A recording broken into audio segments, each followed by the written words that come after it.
Bismillahirrahmanirrahim. Assalamualaikum warahmatullahi wabarakatuh. Waalaikumsalam warahmatullahi. Innal hamdalillah nahmaduhu wa nusalli wa nusallimu ala rasulihil karim. Asyhadu an la ilaha illallah wahdahu la syarika lah wa asyhadu anna Muhammadan abduhu wa rasuluh. Allahumma sholli ala Muhammad wa ala ali Muhammad. Qala Allah ta'ala fil Qur'anil Hakim. A'udzu billahi minasy syaithanir rajim. Bismillahirrahmanirrahim. Iqra bismi rabbikal ladzi khalaq. Khalaqal insana min 'alaq. Iqra wa rabbukal akram. Allazi 'allama bil qalam. 'Allamal insana ma lam ya'lam. Wa qala nabiyyu sallallahu alaihi wasallam, man arada dunya fa alaihi bil ilmi wa man arada al akhirah fa alaihi bil ilmi wa man aradahuma fa alaihi bil ilmi. Au kama qala Muhammad sallallahu alaihi wasallam. Dumateng panjenenganipun para alim, para ulama, para kiai, para ustadz, guru-guru kami tercinta, khususnya kepada seluruh jamaah pengajian rutin Masjid Al-Huda Surabaya yang insya Allah dimuliakan Allah Subhanahu wa Ta'ala. Monggo ingkang sepisan kula dherekaken menunjukkan rasa puji syukur dumateng Allah Subhanahu wa Ta'ala atas limpahan karunia kenikmatan yang telah Allah berikan kepada diri kita sehingga kita bisa menikmati kehidupan hingga detik ini, yang mana nikmat kehidupan ini telah diinginkan, diimpi-impikan, didamba-dambakan oleh pendahulu-pendahulu kita, oleh kakek nenek kita, orang-orang yang telah meninggal dunia terdahulu. Mereka di dalam kuburnya ini menginginkan kehidupan seperti apa yang kita lakukan pada saat ini. Maka di dalam kubur ini orang-orang yang telah meninggal dunia ini menginginkan kehidupan, bahkan ketika diberikan kesempatan hanya 1 atau 2 jam. Dalam Al-Quran ini dijelaskan bahwasanya wahum yastarihuna fiha rabbana akhrijna na'mal sholihan. Dan mereka, orang-orang yang berada di dalam kubur ini berteriak di dalamnya, yakni di dalam alam kubur, Rabbirji'un, ya Allah, ya Rabbi, pangeran kami, bangunkanlah kami. Kagum nopo Bapak Ibu, yakni untuk menjalankan amal-amal sholih.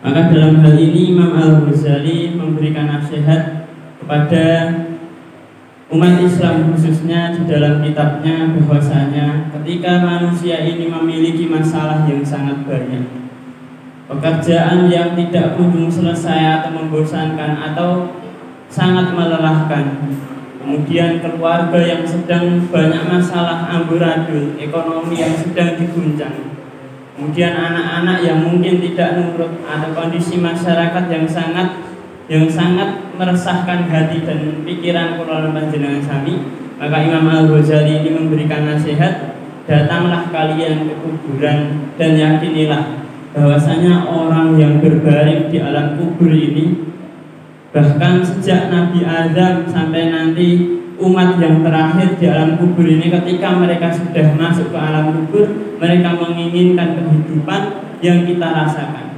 Bahkan ketika kehidupan tersebut banyak sekali masalah, kehidupan tersebut banyak sekali problematika kehidupan, maka orang yang telah mati, orang yang di alam kubur ini, mereka tetap menginginkan kehidupan, yakni untuk apa? Na'mal sholihan, yakni untuk beramal sholih. Maka para ulama menjelaskan kenapa mereka ingin beramal soleh, sedangkan mereka tahu bahwasanya kehidupan dunia ini banyak sekali problematika. Kemudian problematika kehidupan bahwasanya nanti ketika di dunia ini banyak sekali permusuhan-permusuhan atau ekonomi yang sedang dilanda, dagangan yang rugi, pekerjaan yang tidak kunjung selesai, bos yang galak, tapi mereka tetap ingin dikembalikan ke dunia untuk beramal soleh, karena dalam hal ini barang siapa yang beramal soleh maka Allah Subhanahu wa Ta'ala akan menjamin kehidupannya. Di mana Allah Subhanahu wa Ta'ala ini berfirman, "Man 'amila shalihan min dzakarin aw unsa wa huwa mu'min, falanuhyiyannahu hayatan thayyibah wa la najziyannahum ajrahum bi ahsani ma kanu ya'malun." Barang siapa yang mengerjakan kebajikan, barang siapa yang mengerjakan amal soleh, baik laki-laki maupun perempuan dalam keadaan beriman, maka pasti akan kami berikan kepadanya kehidupan yang baik dan akan kami beri balasan dengan pahala yang lebih baik dari apa yang telah mereka kerjakan. Maka ketika orang yang telah mati ini dikubur di alam kubur, mereka ingin kembali ke dunia untuk melaksanakan amal soleh ini, karena ada jaminan dalam amal soleh ini Allah Subhanahu wa Ta'ala akan memberikan perbaikan kehidupan, khususnya kehidupan di dunia, terlebih lagi nanti kehidupan di akhirat. Maka kula lan panjenengan ingkang lenggah wonten mriki, Allah Subhanahu wa Ta'ala berikan nikmat hidup, Allah Subhanahu wa Ta'ala berikan nikmat kita masih bisa beribadah, maka kita gunakan yang terbaik. Ketika kita sedang malas beribadah, maka segera kita mengingat apa yang dinamakan kematian itu. Maka ulama-ulama kita terdahulu ini pernah suatu ketika diceritakan Syekh Ibrahim, ini seorang ulama dari zaman pada abad pertengahan. Syekh Ibrahim ini di rumahnya memiliki miniatur alam kubur. Miniatur alam kubur menika diduduk sami, dhuwure nggih sak dedeg, kemudian diparingi karasan nika. Ketika Syekh Ibrahim ini merasakan malas untuk beribadah, merasakan malas untuk sholat, untuk bangun malam tahajud, maka Syekh Ibrahim ini menyuruh istrinya untuk mengikat dirinya, kemudian mengikat tangan dan kakinya, kemudian Syekh Ibrahim ini tidur di kuburan itu tadi, di karasan itu tadi. Kemudian Syekh Ibrahim membaca ayat, wa hum yastarihuna fiha rabbana ahrisna na'mal sholihan. Ya Allah, ya Tuhanku, kembalikan aku ke alam dunia untuk aku bisa beramal soleh, bukan seperti amal yang dahulu aku kerjakan. Maka setelah itu Syekh Ibrahim ini bangun, kemudian ia berkata, wahai Ibrahim, Allah telah memberimu kesempatan lagi untuk kembali ke dunia, maka beribadahlah dengan baik. Aku lan panjenengan sami menika ketika kita malas beribadah, kita ingat bahwasanya banyak sekali makhluk yang manusia yang telah meninggal dunia, manusia yang telah mati di alam kubur ini, mereka menginginkan kembali ke dunia untuk beribadah. Sebesar apapun masalah kita di dunia, mungkin memiliki istri yang galak, memiliki anak yang durhaka, memiliki tetangga atau masyarakat yang kurang menyenangkan hati, maka ini bisa diobati dengan beribadah kepada Allah Subhanahu wa Ta'ala. Kemudian Bapak Ibu yang dimuliakan Allah Subhanahu wa Ta'ala, salawat serta salam semoga selalu tercurahkan kepada baginda besar Nabi Muhammad Sallallahu Alaihi Wasallam, yang mana atas risau beliau, fikir beliau, pengorbanan beliau, maka agama Islam ini sebagai pengatur kegiatan, sebagai pengatur seluruh lini kehidupan manusia ini bisa kita rasakan manfaatnya. Maka ketika dahulu beliau Sallallahu Alaihi Wasallam ini berdakwah di kalangan kaum Quraisy, beliau ini mendapatkan siksaan, mendapatkan perlakuan-perlakuan negatif yang mungkin kalau kita merasakan hingga hari ini kita tidak akan kuat. Maka orang Quraisy ini juga memiliki ide yang lain, yakni dengan cara bagaimana jika Muhammad ini kita berikan kebaikan dunia. Maka Nabi Muhammad ini diberikan harta yang banyak. Wahai Muhammad, hentikanlah dakwahmu, hentikanlah ajak-ajakmu. Ini kami kaum Quraisy akan mengumpulkan harta untukmu dan akan kami setor kepadamu. Atau ketika kamu menginginkan jabatan yang tinggi, maka kamu akan kami angkat sebagai pemimpin orang Quraisy, sebagai pemimpin orang-orang Mekah. Atau kalau kamu menginginkan wanita yang paling cantik, maka akan kami carikan wanita yang paling cantik di Mekah ini untuk engkau nikahi.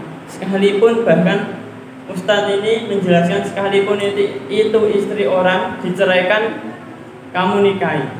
Maka jawab beliau sallallahu alaihi wasallam, seandainya matahari ini diletakkan di tangan kananku dan rembulan ini diletakkan di tangan kiriku, ibaratnya itu dunia ini diberikan kepadaku semua, diberikan kepada Muhammad sallallahu alaihi wasallam untuk menghentikan dakwah ini, maka aku tidak akan mau. Maka yang paling penting bagi Nabi Muhammad SAW ini adalah keselamatan umat manusia, keselamatan pengikut-pengikutnya, keselamatan umat manusia hingga nanti di akhir zaman. Maka karena perjuangan beliau SAW ini, alangkah seyogyanya kita melazimi bersolawat kepada beliau, melazimi rasa berterima kasih kita kepada beliau, karena beliau telah memperjuangkan agama ini dengan sebaik-baiknya.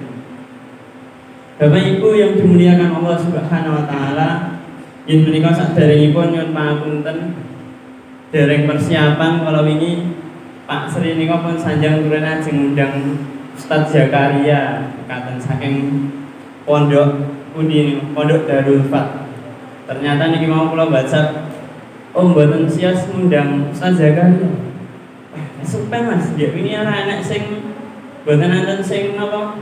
Anak sing respon. Jadi napa kula nggih dereng ngundang. Ternyata niki malam Jumat Kliwon. Ternyata jatah kula mikire diisi kalian Ustadz Zakaria. Dadosnya nggih menika dereng persiapan Bapak Ibu, mungkin mbok menawi kok Mas Diki keringetan sak grontol yang mana ngopo ya. Jadi mergo dereng persiapan, mungkin nyuwun pangapunten. Khususipun mbok menawi mungkin wonten klendo napa wonten kesalahan, mungkin saged dipun koreksi. Terbuka insyaallah kula nyuwun koreksinipun panjenengan sedanten. Nggih Bapak Ibu yang dimuliakan Allah Subhanahu wa taala, pertemuan sebelumnya kita telah membahas bahwasanya Nabi Musa alaihissalam yang sudah berguru kepada Nabi Syuaib kalau tidak salah itu selama 10 tahun. Kemudian Nabi Musa ini telah mengalahkan Fir'aun, raja yang sangat kejam, yang sangat berkuasa pada saat itu. Kemudian Nabi Musa ini sudah membawa pasukan yang banyak, membawa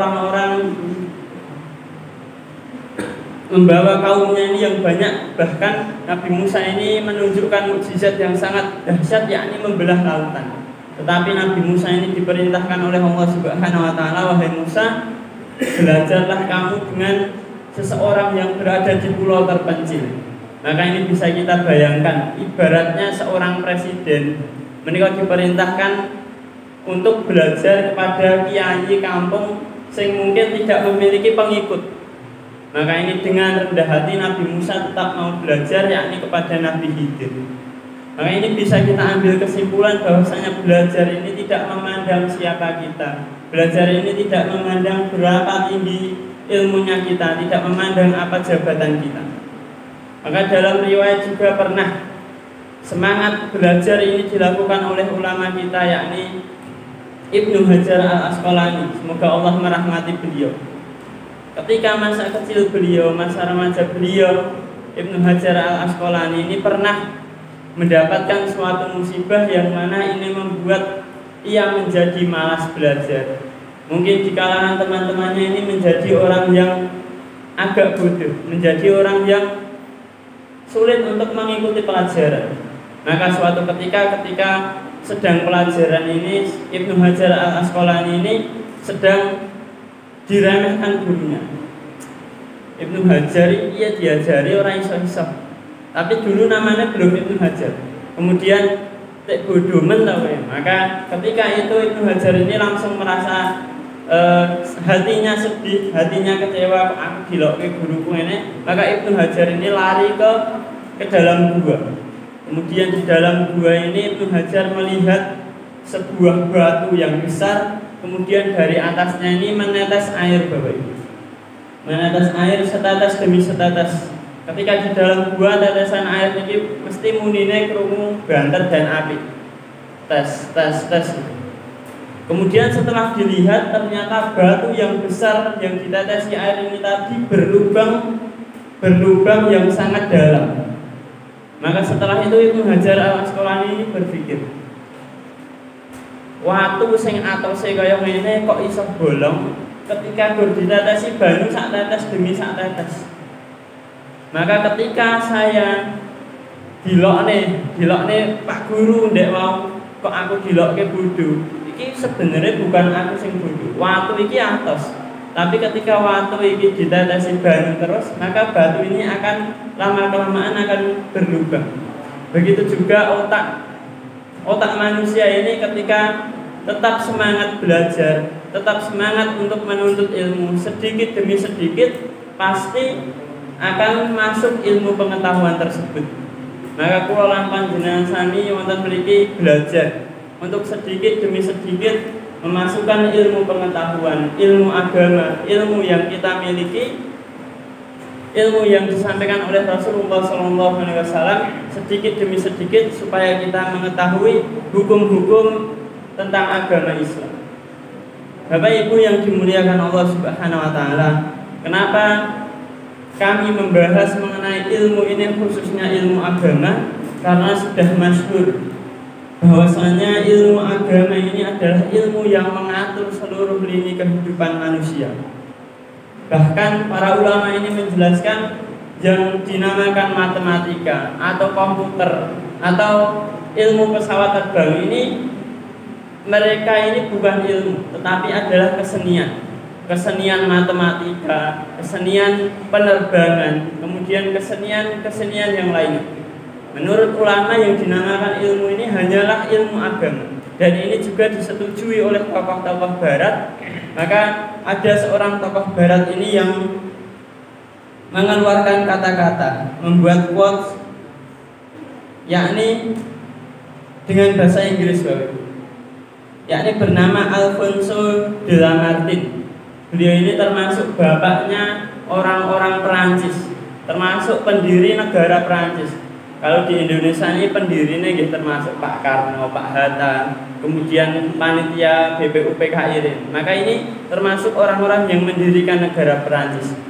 Maka Alfonso ini berkata, if greatness of purpose, smallness of mean, and astonishing result are the three criteria of human genius, who could dare compare any great man in history with Muhammad sallallahu alaihi wasallam. Paham boten Bapak Ibu bahasa Inggris niku Bapak Ibu? Yes. Padahal ngendikanipun Ustaz menika bahasa Inggris niku luwih angel daripada bahasa Jawa, Bapak Ibu. Bahasa Inggris niku kan luwih gampil daripada bahasa Jawa.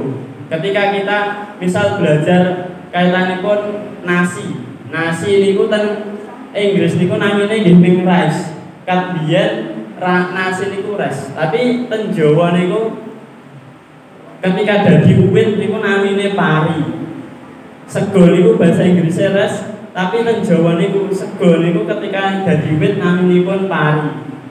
Mungkin terus dirontokke. Misal Mas Nawir ngerontok niku mungkin namine pun boten pari, ganti gabah. Bergabah diseleb niku mangke naminipun ganti beras. Setelah beras niku diliwet namine nembe ganti sego. Niku mangke ketika kelemesen kakean banyu niku mangke nggih mboten saged diarani sego. Diaranine bubur. Kemudian dimasak lagi nganggo godhong. Buntel ini niku mangke dinamakan lontong. Sedangkan ten Inggris niku ngoten niku sedanten diarani rice.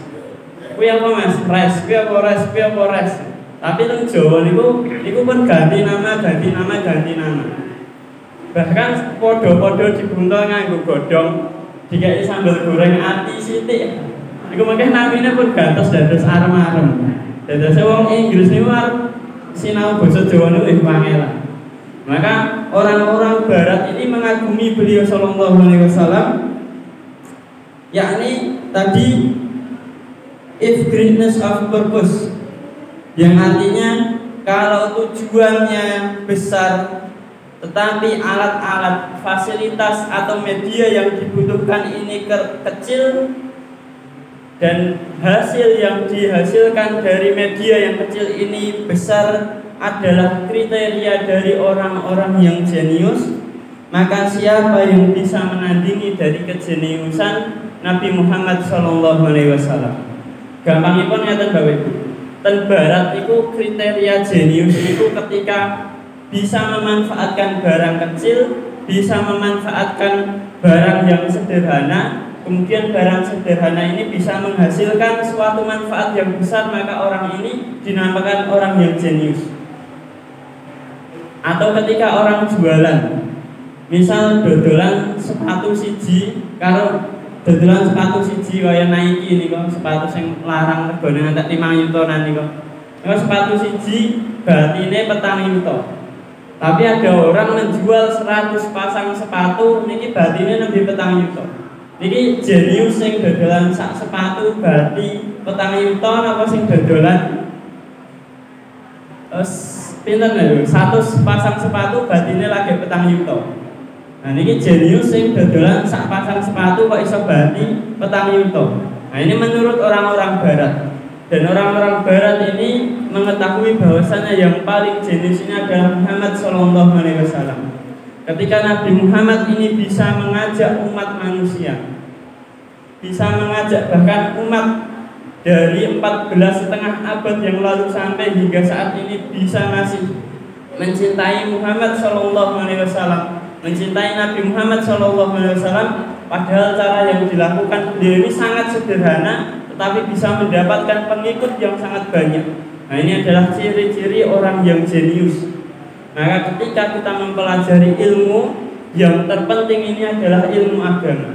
Ketika kita mempelajari ilmu agama, maka ilmu-ilmu yang lain, atau menurut ulama tadi kesenian-kesenian yang lain, kesenian matematika tadi, kesenian sastra, kemudian kesenian biologi, kesenian ilmu pengetahuan yang lainnya, maka ini akan Allah mudahkan.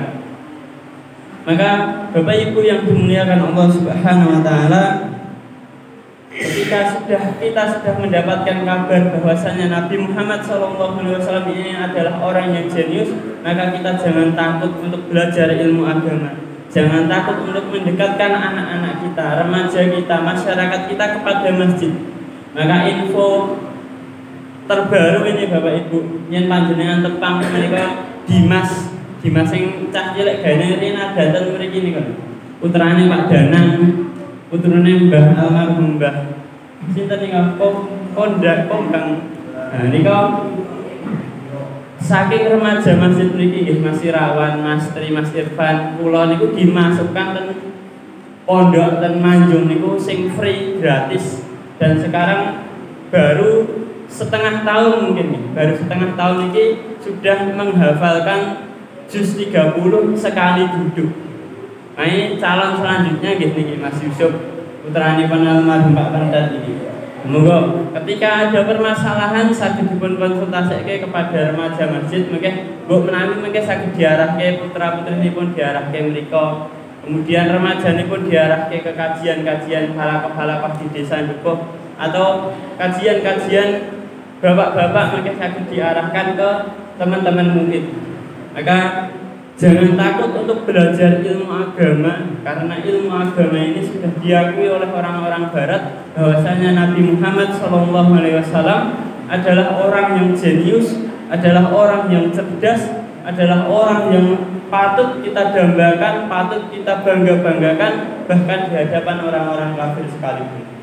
Oke, mungkin untuk pertemuan malam hari ini kita cukupkan mengenai ilmu pengetahuan, pentingnya belajar.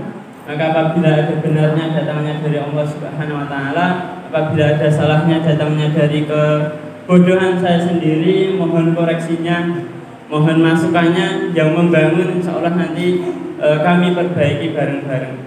Subhanakallahumma wa bihamdika asyhadu an la ilaha illa anta astaghfiruka wa atubu ilaik. Wassalamualaikum warahmatullahi wabarakatuh.